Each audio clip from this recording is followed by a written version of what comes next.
चलिए भाई लोग, आज हम लोग बनाएंगे 7.1 के क्वेश्चन नंबर 13 से लेके 29 तक 23 तक।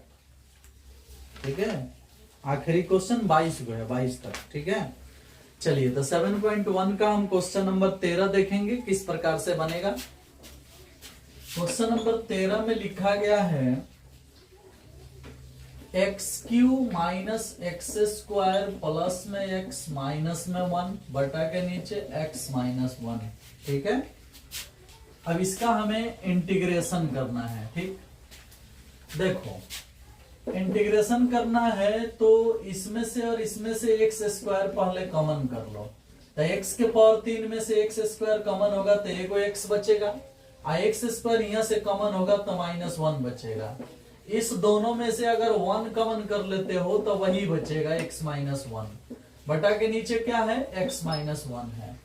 अब यहाँ भी x माइनस 1 है, यहाँ भी x माइनस 1 है। x माइनस 1 अगर कॉमन हो जाता है तो एक्स स्क्वायर प्लस 1 बचेगा, एक्स स्क्वायर प्लस 1 और बटा के नीचे हो गया x माइनस 1।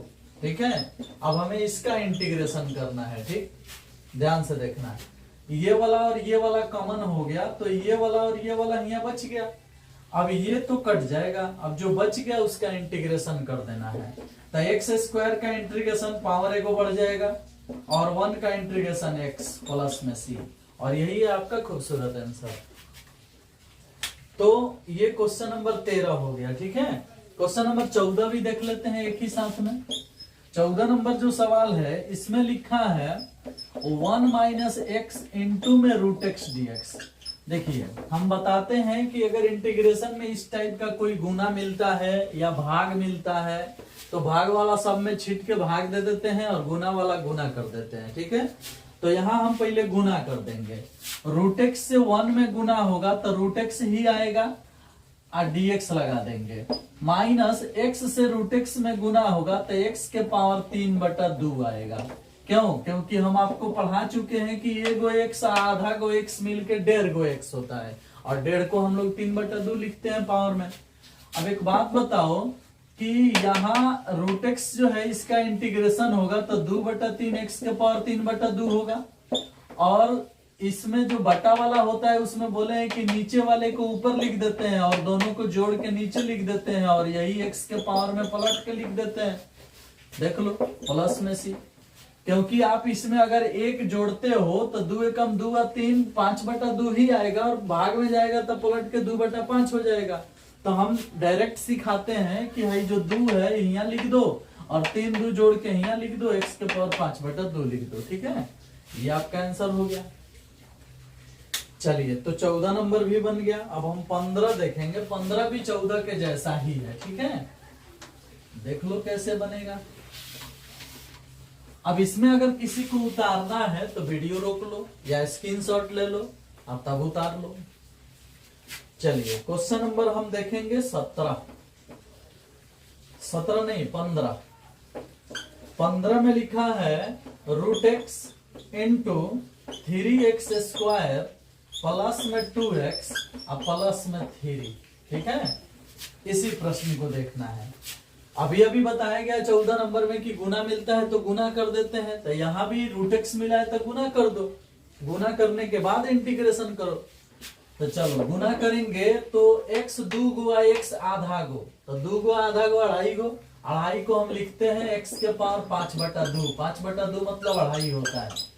प्लस ये रूट एक्स इसमें गुना होगा तो फिर से एक अलग इंटीग्रेशन ले लो, सभी पार्ट में अलग इंटीग्रेशन का चिन्ह लगा दो, dx लिख दो।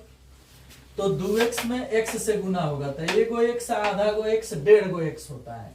तो 2 के 2 उतर गया और x के पावर 3/2 हो जाएगा। 3/2 को हम लोग 1.5 बोलते हैं। ठीक है, अब रूट एक्स से 3 में गुना होगा तो ये 3 रूट एक्स हो जाएगा। ठीक है, इसी का हमें इंटीग्रेशन करना है। अब बोलो 2 को यहाँ लिखोगे तो पहले से 3 है, 2 लिखाएगा तो 2 और 5 2 हो गया 7, x के पावर 7/2। उसी तरह से 2 पहले से है, 2 आ जाएगा तो 2, 3 2 5 हो गया बटा के नीचे x के पावर 5/2। ये वाला चीज पलट के पावर में आता है। अब प्लस में 3 है तो 3, और रूट एक्स के लिए पढ़ाया गया है 2/3, x के पावर 3/2 फॉर्मूला में बताया गया है। 3 से 3 कट गया। अब क्या होगा कि 3 दूना 6/7 x के पावर 7/2 हो जाएगा। ये 2 दूना 4/5 x के पावर 5/2 हो जाएगा। हाई हो जाएगा 2 x के पावर 3/2 प्लस में c। इस तरह से हो जाएगा। थोड़ा दिक्कत है इसमें, उम्मीद है कि आप लोग समझ गए होंगे।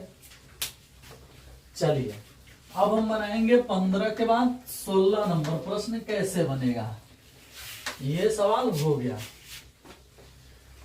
16 नंबर सवाल देखिएगा। 16 नंबर में लिखा गया है 2x माइनस में 3 cos x, ठीक है, अब प्लस में e के पावर x dx। अब इसको बनाना है। तो देखो भाई, इसको बनाना है तो ये तो अलग अलग है, ये अलग अलग इंटीग्रेशन कर दो। 2x है तो 2 को बाहर लिख दो, x के लिए x²/2 होता है। 3 उतार दो, cos के लिए sin होता है। e के पावर x के लिए e के पावर x होता है, प्लस में c। हो गया आंसर। देख लो कितना आसानी से। 2 कटा दोगे तो हो जाएगा x² माइनस में 3 sin x, और उसके बाद प्लस में e के पावर x प्लस में c। हो गया आंसर। 17 नंबर सवाल देख लो भाई। 17 नंबर सवाल कह रहा है 2x के पावर कितना 2 माइनस में है कितना 3 sin x, और उसके बाद है कितना 5√x। कह रहा है कि इसका इंटीग्रेशन कीजिए आप लोग। तो भाई देखो 2 है तो 2 उतर जाएगा, अचर राशि उतर जाता है। x के पावर 2 पावर को बढ़ाओगे तो x के पावर 3/3 होगा। 3 है तो 3 उतर जाएगा। साइन का इंटीग्रेशन माइनस कॉस होता है, तो ये प्लस हो जाएगा, यहाँ कॉस हो जाएगा। 5 के लिए 5 उतार दो, √x का होता है 2/3, x के पावर 3/2 तो 3/2 प्लस में c। अब यही आपका आंसर हो जाएगा। इसी को थोड़ा सा ठीक से सजा के लिख दोगे तो 2 है, 3 को नीचे बुला लो, 2/3 x के पावर 3, ये हो गया 3 cos x। और उसके बाद ये हो जाएगा 5 दूना 10, 10/3 x के पावर 3/2 प्लस में c। यही हो गया आंसर। देख लिया कितना अच्छा से बना रहे हैं हम लोग। बस थ्योरी ठीक हुआ है तो सवाल भी ठीक बनेगा। ठीक है, चलो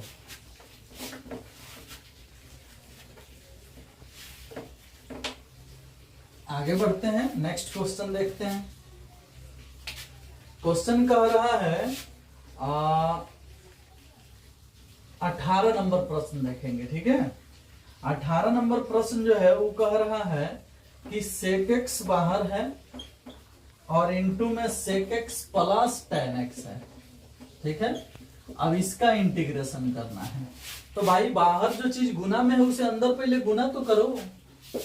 सेक से सेक में गुना होगा तो sec² x dx हो जाएगा, और सेक से tan में गुना होगा तो sec x इंटू tan x हो जाएगा, sec x इंटू tan x dx हो जाएगा।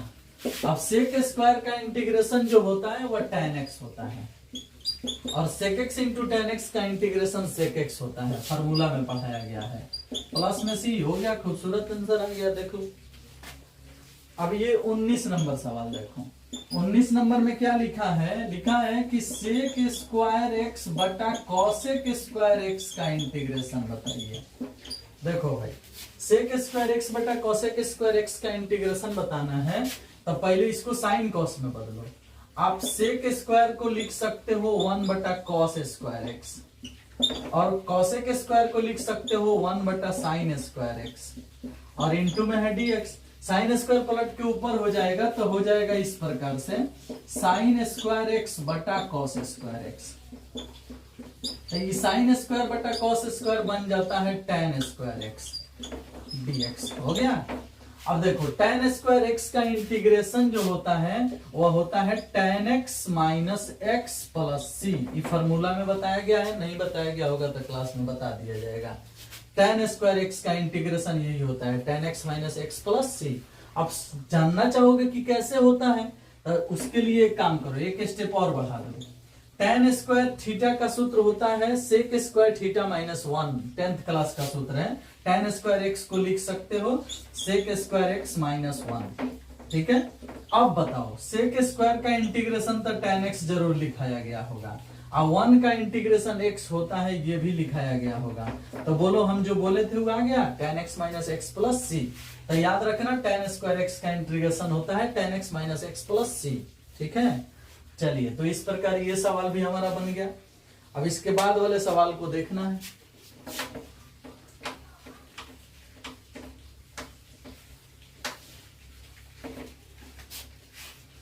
आ जाओ भाई 20 नंबर सवाल देख लेते हैं। 20 नंबर सवाल में है 2 माइनस 3 साइन एक्स अब बटा में है कॉस स्क्वायर एक्स। ठीक है, ये वाला है। अब एक बात बताओ, भाग में है तो छीट दो दोनों में। 2 बटा हो जाएगा cos square x dx minus 3 sine x अब बटा में कॉस स्क्वायर एक्स डीएक्स। देखो तो ये कॉस स्क्वायर 2 के नीचे भी आ गया, ये कॉस स्क्वायर साइन के नीचे भी आ गया, 2 जगह छिटा गया। ये कॉस स्क्वायर नीचे से ऊपर जाएगा तो सेक स्क्वायर बन जाता है, सेक स्क्वायर एक्स डीएक्स हो जाएगा। और ये कॉस में से एक कॉस साइन के साथ दे दीजिएगा तो साइन बटा कॉस tan बन जाएगा, और एक कॉस ऊपर जाके सेक बन जाएगा। 3 को बाहर भेज दो तो बताओ, एक कॉस ऊपर जाके सेक बन गया और एक साइन है, एक कॉस मिलके tan बन गया, तो sec x into tan x dx हो गया। अब sec x इंटू tan x का इंटीग्रेशन sec x होता है, sec स्क्वायर का इंटीग्रेशन tan x होता है। तो 2 उतर गया, sec स्क्वायर का इंटीग्रेशन याद है आपको tan x, और 3 उतर गया, sec x इंटू tan x का इंटीग्रेशन होता है sec x। तो इस प्रकार से ये हो गया, प्लस में कौन चीज c। तो इस प्रकार से ये सवाल जो है हमारा बन गया। अब हम बनाएंगे 21 और 22। ठीक है, आओ देख लेते हैं 21 22 ऑब्जेक्टिव है, कैसे बनेगा। 1 मिनट।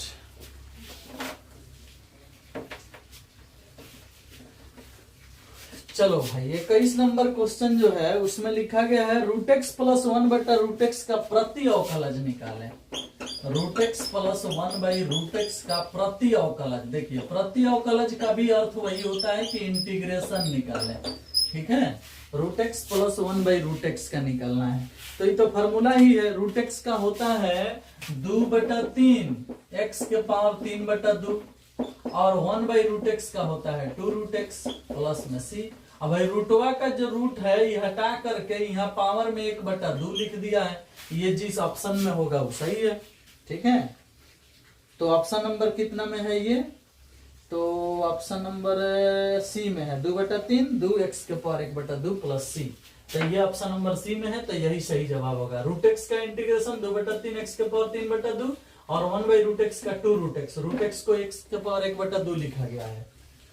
अब हम बनाएंगे 22 नंबर सवाल। 22 नंबर में कह रहा है कि d बटा डी एक्स एफ एक्स, इसका मान है 4x क्यूब माइनस में 3 बटा एक्स के पावर 4, 3 बटा एक्स के पावर 4।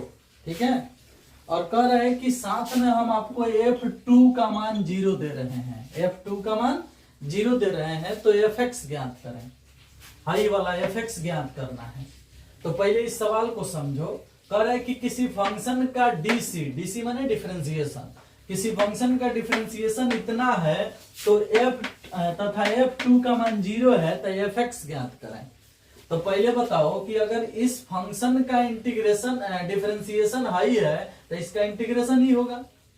अगर फंक्शन का डिफरेंशिएशन ये लिखा गया है तो इसका इंटीग्रेशन फंक्शन होगा। तो हम बड़ी आसानी से फंक्शन बराबर लिख सकते हैं इसका इंटीग्रेशन, यानी 4x क्यूब माइनस 3 बटा एक्स के पावर 4 का इंटीग्रेशन। बोलो भाई, फिर से सोच लो। किसी फंक्शन का अगर है डीसी है तो इसका इंटीग्रेशन फंक्शन होगा, तो इसीलिए इसका इंटीग्रेशन किया जा रहा है ताकि फंक्शन निकले। अब बोलो 4 है तो 4 बाहर रहेगा, x के पावर 3 का हो जाएगा x के पावर 4 बटा 4, माइनस 3 बाहर रहेगा, 1 बटा एक्स के पावर 4 का इंटीग्रेशन होगा माइनस 1 बटा 3 एक्स के पावर 3। रूल एगो पढ़ाया गया था 1 बटा एक्स के पावर n के इंटीग्रेशन का माइनस 1 बटा n माइनस 1 इंटू एक्स के पावर n माइनस 1 प्लस सी, ये वाला बताया गया था। ठीक है, तो तुम बताओ कि यहाँ माइनस 3 जो है वो बाहर कर लिए हो, 1 बटा एक्स के पावर 4 है, तो 1 बटा एक्स के पावर 4 का माइनस 1 बटा 3 एक्स के पावर 3 होगा कि नहीं होगा। तो वही लिखे हैं माइनस 1 बटा 3 एक्स के पावर 3 प्लस में सी, माइनस माइनस प्लस हो जाएगा, 3 3 कट जाएगा, 4 4 कट जाएगा, एक्स के पावर 4 प्लस 1 बटा एक्स के पावर 3 प्लस में सी। यही आपका एफ एक्स का मान हुआ। ठीक है, लेकिन एक्स की जगह अगर 2 रखते हो 2 तो कितना आएगा, 2 के पावर 4 2 के पावर 4 और 2 हिया रखते हो तो 2 के पावर 3 और प्लस में क्या आएगा c, यानी हिया 2 रखा, हिया 2 रखा, हिया 2 रखा तो 2 के पावर 4 ही हो गया, 2 के पावर 3 ही हो गया, प्लस में क्या है c है। अब हाई जो आया है ये F2 का मान है और F2 का मान पहले से क्या है 0 है, तो जो F2 है इसके जगह पर अगर हम 0 लिख दें तब c का मान मिल जाएगा।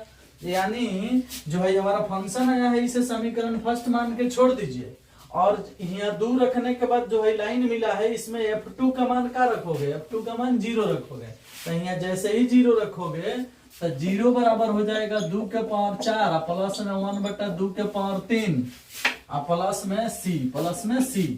अब बताओ कि 2 के पावर 4 मैंने 16, 2 के पावर 3 मैंने 8, तो 16 8 128 प्लस में 1 जोड़ेंगे तो 129, यानी एक बटा के जोड़ करेंगे तो आएगा 129/8 बराबर के इधर भेजोगे तो माइनस 129/8 हो जाएगा। ठीक है, तो जो c का मान आया वही मान ला करके अगर समीकरण फर्स्ट में रख देते हो तो fx का ओरिजिनल मान मिल जाएगा।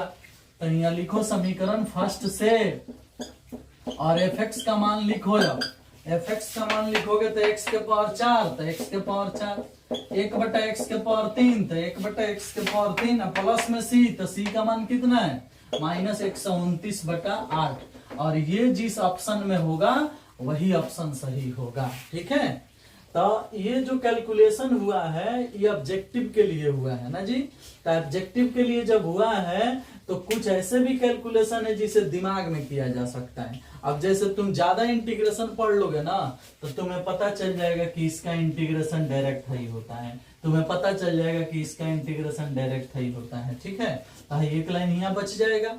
उसके बाद जैसे ही 2 रखोगे यहाँ तो मन में ही रख के कैलकुलेट कर लोगे, 2 के पावर 4 2 के पावर 3 16 8 128 है, एक जोड़ेंगे 129/8 उधर जाएगा माइनस 129/8 हो जाएगा और फिर यहाँ माइनस 129/8 जिस ऑप्शन में दिखेगा वही सही होगा। तो ये सवाल कोई भारी नहीं है, तुम्हें समझाने के लिए इतना लिखना पड़ा, नहीं तो ये सब मन में ही कैलकुलेट हो सकता था। ठीक है, फिर आपको पता चल जाता कि कैसे ये सब सवाल बनेगा। ठीक, 7.1 खत्म हो गया और ये वीडियो भी यहीं पे खत्म कर दिया जाएगा। नेक्स्ट वीडियो में हम 7.2 लेकर के आएंगे। ठीक है, चलिए, थैंक यू, बाय बाय।